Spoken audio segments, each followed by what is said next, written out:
বাংলাদেশের শিল্প খাতে বিদ্যুৎ বিভ্রাট কি অন্যান্য দেশের চেয়ে বেশি?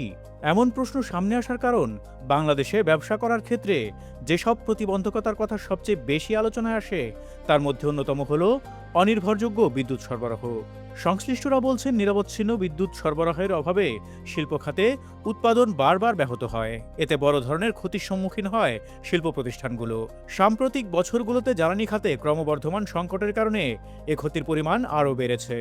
ফলে প্রতিযোগী দেশগুলোর তুলনায় বাংলাদেশে এ ক্ষতির পরিমাণ দাঁড়িয়েছে কয়েক গুণ।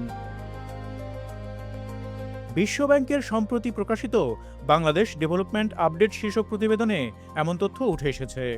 Special focus a business environment that delivers jobs শীর্ষক প্রতিবেদনটিতে বলা হয়েছে, বাংলাদেশের শিল্প খাতে বিদ্যুৎ বিভ্রাট প্রতিযোগী দেশগুলোর তুলনায় সবচেয়ে বেশি।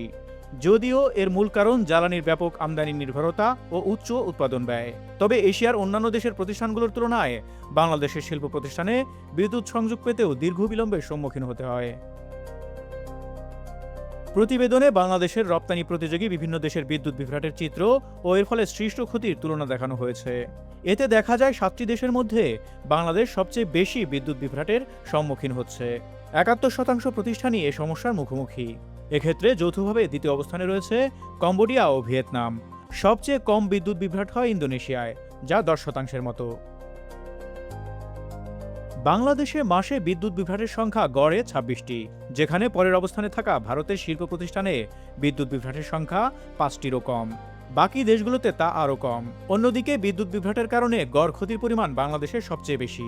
কোনো প্রতিষ্ঠানের বার্ষিক বিক্রির গড়ে 9% ক্ষতি হচ্ছে বিদ্যুৎ বিভ্রাটে। দ্বিতীয় অবস্থানে থাকা ভারতে এ ক্ষতির পরিমাণ 4%-এরও কম। এছাড়া বিদ্যুৎ সংযোগ পেতে বাংলাদেশের শিল্প প্রতিষ্ঠানগুলোকে সবচেয়ে বেশি অপেক্ষা করতে হয়। আবেদনের পর এক্ষেত্রে গড়ে 89 দিন পর্যন্ত সময় লাগে। প্রতিযোগী দেশগুলোর মধ্যে শিল্প খাতে বিদ্যুৎ সংযোগ পেতে ভারতে আবেদনের পর অপেক্ষা করতে হয় 20 দিনেরও কম। সবচেয়ে কম সময় লাগে ইন্দোনেশিয়ায়, 10 দিনেরও কম। 2030 সাল পর্যন্ত বাংলাদেশে বিদ্যুতের চাহিদা প্রতি বছর প্রায় 7% হারে বৃদ্ধি পাবে বলে প্রাক্কলন করেছে বিশ্বব্যাংক। তাই ভবিষ্যতের চাহিদা মেটাতে বিদ্যুৎ উৎপাদন ও বিতরণে দক্ষতা এবং আর্থিক স্থিতিশীলতা উন্নত করার জন্য নীতি সংস্কারের প্রয়োজন বলে প্রতিবেদনে উল্লেখ করা হয়েছে। বিশেষজ্ঞরা বলছেন, শিল্প খাতে প্রতিযোগিতা সক্ষমতা বাড়াতে নিরবচ্ছিন্ন বিদ্যুৎ সরবরাহের বিকল্প নেই। বাংলাদেশে একদিকে বিদ্যুৎ সক্ষমতা বসে থাকছে, অন্যদিকে নিরবচ্ছিন্ন বিদ্যুৎ সরবরাহ করা যাচ্ছে না। বর্তমান বিশ্বে শিল্প খাতে, বিশেষত রপ্তানি বাজারে প্রতিযোগিতা সক্ষমতা বাড়াতে বিদ্যুৎ বিভ্রাট হ্রাসে সর্বোচ্চ গুরুত্ব দিতে হবে বলে মনে করছেন তারা।